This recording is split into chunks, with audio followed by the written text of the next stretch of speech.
September 14. Do you really think? Remember the Sabbath day to keep it holy. Exodus 20, verse 8. I was about 9 years old when one of my brothers joined a new church. He surprised our family by going to church on Saturday.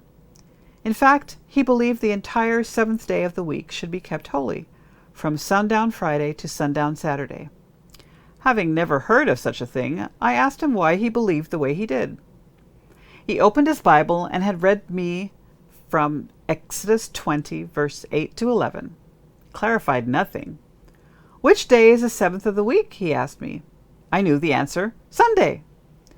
He suggested I take a look at the calendar hanging on the wall about 10 feet away, a calendar my father had purchased from our church.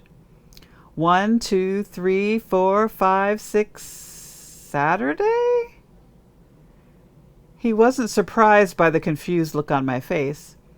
I turned to my mother. Is Saturday the seventh day of the week? She confirmed that yes, it indeed was. I turned back to my brother. So why do we think of Sunday as a Sabbath day? Because hundreds of years ago, your church changed it from Saturday to Sunday, he answered. I felt a wave of relief wash over me. Well, if the church changed it, it has to be right. He asked me one more question. Do you really think any church has the right to change what God wrote in the Ten Commandments? The answer was obvious to me, but I don't recall responding to him. I never forgot my brother's question.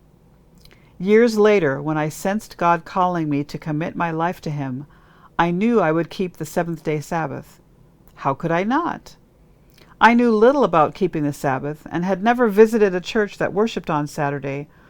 What would it be like? And what would people think of my decision? None of that mattered. Before my first Bible study, before attending church, I was committed. I had decided to follow God's word. I learned a lesson that has stayed with me ever since.